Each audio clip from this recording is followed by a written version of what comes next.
Благодарам. Почитувани колеги, почитувана јавност, почитуван министер за финансии, со овој амандман пак ќе кажам бараме да се обезбедат средства во висина од 50 милиони денари за зголемување на буџетот за Инспекторатот за животна средина. Ќе бидам краток.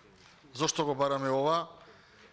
Ова го барам затоа што доколку ги погледнете и насловите од весниците, и на порталите, и вестите, и телевизиите во изминативе години, ќе видиме дека периодот од 15 ноември некаде таму до мај месец, главниот екскјуз, извинување на државата, независно кој е на власт, независно кој е во опозиција, е тоа што велат Инспекторатот за животна средина нема соодветен и доволен капацитет да ги проверува сите загадувачи во текот на зимскиот период.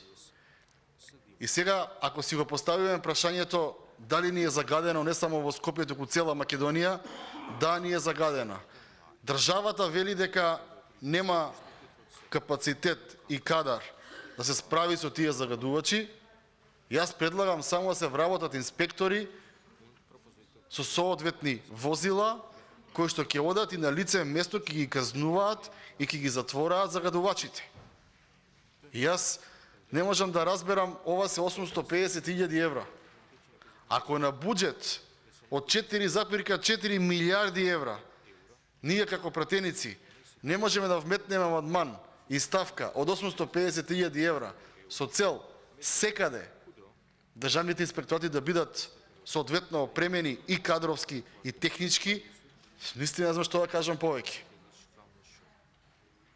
Најлесно е да вработуваме нестручни партиски кадри и војници по институциите, да земаат плата и да клатат врата, а онаму каде што треба, на вистина кадар, инспектори, кои што ќе се грижат за здравието на граѓаните, да немаме 850.000 евра, на вистина не ми е јасно, но еве, нека цени јавноста, па нека суди истата. Благодарам.